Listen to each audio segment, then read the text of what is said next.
Hi అండి, welcome to my channel Kavya Telugu creations. ఇవాళ మన వీడియోలో వచ్చేసి వినాయకుడి స్వామి కథ గురించి అయితే మనం తెలుసుకుందామండి. ఇది అందరూ వినవలసిన కథ అండి. వినాయకుడి చవితి లోపల అందరూ ఒకసారి అయితే ఈ కథనైతే వినండి. మీకు ఎంతో మంచి అనేది జరుగుతుంది. మీరు చేపట్టిన పనులన్నీ దిగ్విజయంగా పూర్తవుతాయి. ఈ కథ అనేది మనం వినడం వల్ల మనము పూజ చేసిన ఫలితం అనేది అయితే దక్కుతుందండి. మీరు వినాయక చవితి లోపల ఒకసారి అయితే ఈ కథనైతే వినండి. ఈ కథనైతే పూర్తిగా వినండి, ఎక్కడ స్కిప్ చేయకుండా వినండి. విఘ్నేశ్వరుని కథ ప్రారంభం. సూత మహాముని సౌనకాది మునులకు విఘ్నేశ్వరోత్పత్తి చంద్రదర్శన దోష కారణము, దాని నివారణ గురించి ఈ విధంగా చెప్పసాగెను. పూర్వకాలంలో గజాసురుడనే రాక్షసరాజుకు ఇచ్చిన వరం వల్ల శివుడు గజాసురుణ్ణి హృదయంలో ఉండిపోయాడు. శివుని జాడ తెలియక ముల్లోకాలు తల్లడిల్లిపోయాయి. కైలాసంలో పార్వతీదేవి కూడా భర్త జాడ తెలియక ఎంతో ఆవేదన పడుచుండెను. కొంతకాలమునకు గజాసురుడు హృదయమునందు ఉన్న విషయం తెలుసుకుని బ్రహ్మ విష్ణువు గంగిరెద్దులు వాని వేషములో గజాసురుని వద్దకు వెళ్ళి ఆటపాటలతో మెప్పించగా ఆ గజాసురుడు ఎంతో సంతోషించి ఏం వరం కావాలో కోరుకోమన్నాడు.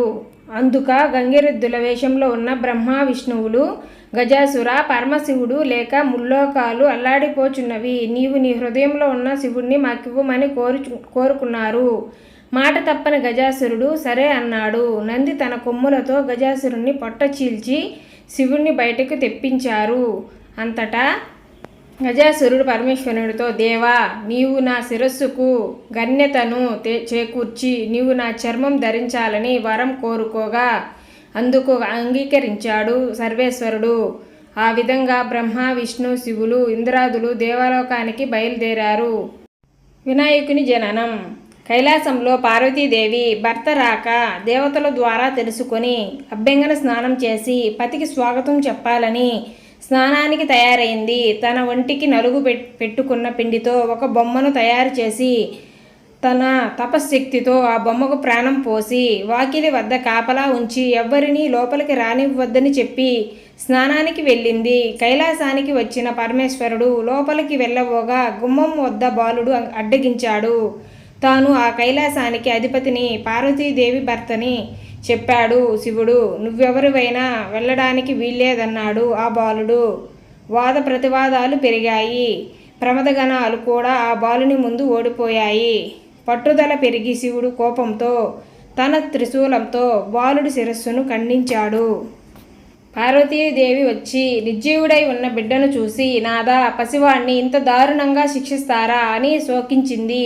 శివుడు మనసు కరిగింది. తన తొందరపాటుకు చింతించి ఈ బిడ్డని బ్రతికిస్తానని పార్వతీదేవికి మాట ఇచ్చాడు. వెంటనే తన పరివారాన్ని పంపించి ఉత్తరముఖంగా పడుకొని ఉన్న వాని శిరస్సును తెమ్మన్నాడు. ఆ పరివారం ముల్లోకాలు గాలించి వెతకగా గజాసురుడు ఉత్తర దిక్కుగా పడుకొని మరణస్థితిలో ఉన్నాడు. ఆ గజాసురుని శిరస్సును తెచ్చి బాలుని మొండానికి అతికించి సజీవుణ్ణి చేశారు. పార్వతి ఎంతో ఆనందించింది. ఈ బాలుడు ఘనముఖం గలవాడని, గణానుడని, వినాయకుడని, లంబోదరుడని మరెన్నో పేర్లతో పార్వతీదేవి అల్లారు ముద్దుగా పెంచసాగింది. వినాయకునికి ఆధిపత్యము. కొంతకాలము తరువాత పార్వతీ పరమేశ్వరులకు కుమారస్వామి జన్మించాడు. అతడు మహాబలశాలి. ఒకనాడు మనుషులు దేవతలు పరమేశ్వరుణ్ణి విఘ్నములకు అధిపతి కావాలని కోరారు. అప్పుడు వినాయకుడు కుమారస్వామి ఇద్దరు విఘ్నాధిపత్యమునకు పోటీ పడ్డారు.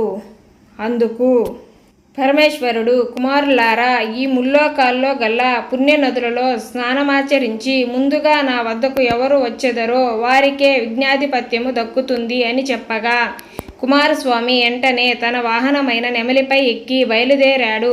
వినాయకుడు, తండ్రి, నా అసమర్థతకు చాటుటకు ఇలాంటి పోటీ తగున అని వేడుకోగొనగా అంతటా పరమేశ్వరుడు కరుణించి నారాయణ మంత్రమును ఒకసారి జపించిన వారికి ముల్లోకాలలో గల సమస్త నదుల యందు స్నానమాచరించినంత ఫలితం కలుగునని చెప్పగా ఆ గణపతి కైలాసము ఎందే ఉండి నారాయణ మంత్రం జపిస్తూ తల్లిదండ్రులకు మమ్మూరు ప్రదక్షిణం చేయగా కుమారస్వామి తాను వెళ్ళే నదులను గణపతి ముందుగానే వెళ్ళి స్నానమాచరించి ఎదురు వస్తుండేవాడు. ఇది తెలుసుకొని తన అజ్ఞానానికి చింతించి కైలాసమునకు వచ్చి, తండ్రి, నా అజ్ఞానము మన్నించి అన్నగారికే యజ్ఞాధిపత్యమును ఇవ్వమని వేడుకొన్నాడు.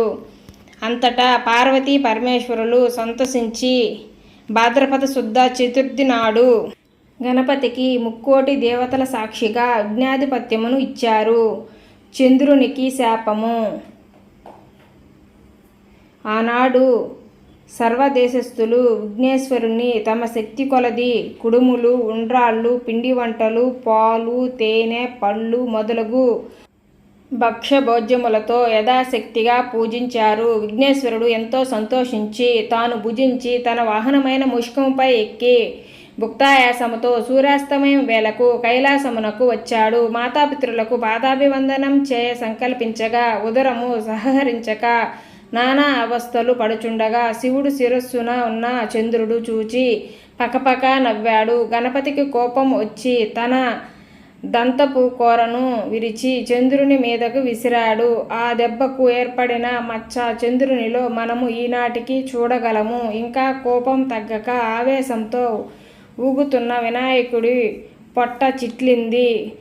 పాముతో బొజ్జను కట్టారు. కుమారుడి పరిస్థితి చూసి పార్వతీదేవి కోపంతో చంద్రుణ్ణి చూచి, ఓరి చంద్ర, నీ కంటికి నా కుమారుడు అంత చులకనగా కనపడ్డాడా? ఈరోజు నిన్ను చూచిన వారు నీలాప నింద పాలైపోయేదరుగాక అని ఆవేశంగా శపించింది. పార్వతీదేవి శాపానికి చంద్రుడు గడగడలాడిపోయాడు. ఆ జగదంబ పాదాల మీద పడి శాపం ఉపహరించుకోమని కోరాడు. శాపం ఉపహరించబడదని అన్నది పార్వతీమాత. దేవతలంతా కలపపడి తల్లి చంద్రుణ్ణి క్షమించు అని ప్రార్థించారు. దేవతలారా, మీ అభ్యర్థనకు అర్థం చేసుకున్నాను. శాపం తప్పదు. భాద్రపద శుద్ధ చవితి నాడు వినాయకుని పూజించి పూజాక్షతలు శిరస్సున ధరించిన వారికి ఎట్టి నీలాప నిందలు రావని వరమిచ్చి, ఈ విషయాన్ని విస్మరించిన అలక్ష్యం చేసిన ఎట్టివారికైనా నీలాప నిందలు తప్పవు అని హెచ్చరించింది. ఋషిపత్నులకు నీలాప నిందలు కలుగుట. ఒకానొకప్పుడు సమస్త మహర్షులు ఒక యజ్ఞాన్ని తలపెట్టి యజ్ఞగుండం చుట్టూ సమస్త ఋషులు తమ తమ భార్యలతో ప్రదక్షిణం చేస్తున్నారు. అలా ప్రదక్షిణ చేస్తున్న ఋషిపత్నులను చూసి అగ్నిదేవుడు వారి పట్ల మోహితుడయ్యాడు. ఇది అగ్నిదేవుని భార్య స్వాహాదేవి గమనించింది. భర్త కోరికను తీర్చడానికి తాను అరుంధతి తప్ప మిగతా ఋషిపత్నుల రూపం ధరించి పతి కోరిక తీర్చింది. అగ్నిదేవునితో ఉన్నవారు తమ తమ భార్యలే అని ఋషులు కోపగించి వారిని వీడనారారు. పార్వతి ఇచ్చిన శాపాన్ని మరిచి ఋషిపత్నులు చంద్రుణ్ణి చూడడం వల్ల వారికి అపనింద కలిగింది. దేవతలు ఋషిపత్నుల దుస్థితిని పరమేశ్వరుడుకు చెప్పగా శివుడు జరిగిన దానిని ఋషులను వివరించి వారికి సమాధానపరిచి ఋషిపత్నులను సంరక్షించాడు. శమంతక మనోపాఖ్యానమును. పూర్వం శ్రీకృష్ణుడు కూడా పాలపాత్రలో చంద్రుణ్ణి చూసి నీలాప నింద పాలయ్యాడు. సర్వజిత్తు అనే రాజు సూర్యుని అనుగ్రహంతో సమంతకమణిని పొందాడు. ఆ సమంతక పనిని రోజుకు 1000 మణుల బంగారాన్ని ఇస్తుంది. ఆ మణిని తనకిమ్మని సర్వజిత్తును శ్రీకృష్ణుడు కోరగా సర్వజిత్తు అందుకు అంగీకరించలేదు. సర్వజిత్తు తమ్ముడు ఒకనాడు ఆ సమంతంగ మణిహారాన్ని మెడలో ధరించి అడవికి వేటకు వెళ్ళాడు. అతన్ని ఒక సింహం సంహరించి ఆ హారాన్ని మాంసపు ముద్దగా భావించి అపహరించింది. సింహం వద్ద గల ఆ మణిని జాంబవంతుడు చూచి ఆ సింహాన్ని వధించి హారాన్ని తీసుకోపోయాడు. శ్రీకృష్ణుడే తన తమ్ముణ్ణి చంపి సమంతకమణిని అపహరించాడని సర్వజిత్తు తలచి లోకమంతా ప్రచారం చేశాడు. ఈ వార్త శ్రీకృష్ణుడు తెలుసుకొని తనకి నీలాపనింద పాలపాత్రలో చంద్రుణ్ణి చూడడం వల్ల కలిగిందని తెలుసుకున్నాడు. ఆ నింద నుండి బయటపడడానికి సమంతకమణిని వెతకడానికి అడవికి వెళ్ళాడు. అక్కడ గల సింహం జాంబవంతులను అడుగుజాడలను చూచి వాటిని అనుసరించి జాంబవంతుని గృహకు వెళ్ళాడు. ఆ గృహలో ఉయ్యాలకు వేలాడుతున్న సమంతకమణిని చూచి దానిని తీసుకోబోగా జామంతుడు వచ్చి శ్రీకృష్ణుడితో యుద్ధానికి దిగాడు. అహోరాత్రులు హోరాహోరీగా తలబడి 18 రోజుల యుద్ధం చేశారు. తుదకు జాంబవంతుడు సమంతకమణిని శ్రీకృష్ణుడికిచ్చి తన కుమార్తెయగు జాంబవతితో వివాహం చేశాడు. శ్రీకృష్ణుడు ద్వారకకు వచ్చి సర్వజిత్తును పిలిచి జరిగిన విషయం చెప్పి ఆ సమంతకమణిని అతడికి ఇచ్చాడు. శత్రుజిత్తు తన తొందరపాటుకు తెలుసుకున్నవాడై పశ్చాత్తాపంతో ఆ మణితో పాటు తన కుమార్తెకు సత్యభామను కూడా శ్రీకృష్ణుడికిచ్చి వివాహం చేశాడు. భూలోకంలో సకల జనులు ఈ వినాయక వ్రతాన్ని భాద్రపద శుక్ల చతుర్థి నాడు తమ శక్తి కొలది పూజించి పూజానంతరం అక్షింతలు శిరస్సున వేసుకున్న ఎలాంటి నిందలు కలుగక సుఖజీవులై సకల ఐశ్వర్యాలతో పొందుదురు.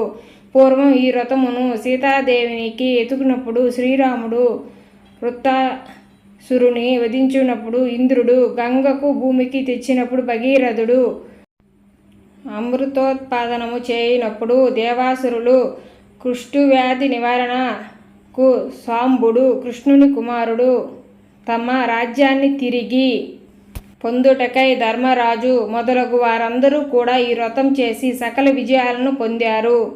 శ్రీ వినాయక వ్రత కథ సమాప్తం. శ్రీ వినాయక వ్రత కథ సమాప్తం. శ్రీ వినాయక మంగళహారతి. ఓ బొజ్జ గణపయ్య నీ బంటు నేనయ్యా, ఉండ్రాల మీదకి దండు పంపు, కమ్మని నేయిని కడుముద్ద పప్పును బొజ్జ విరగదీసుచు పొరలు కొనుచు జయము జయము.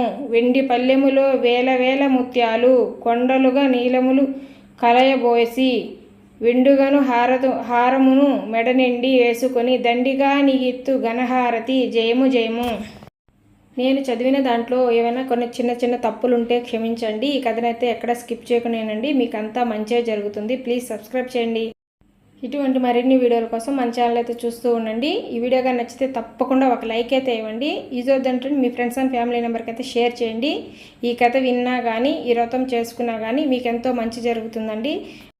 ముందుగా మీకు మీ కుటుంబ సభ్యులకి వినాయక చవితి శుభాకాంక్షలు. మన ఛానల్ని సపోర్ట్ చేయండి. ప్లీజ్ సబ్స్క్రైబ్ చేయండి. Thank you for watching Kavya Telugu creations.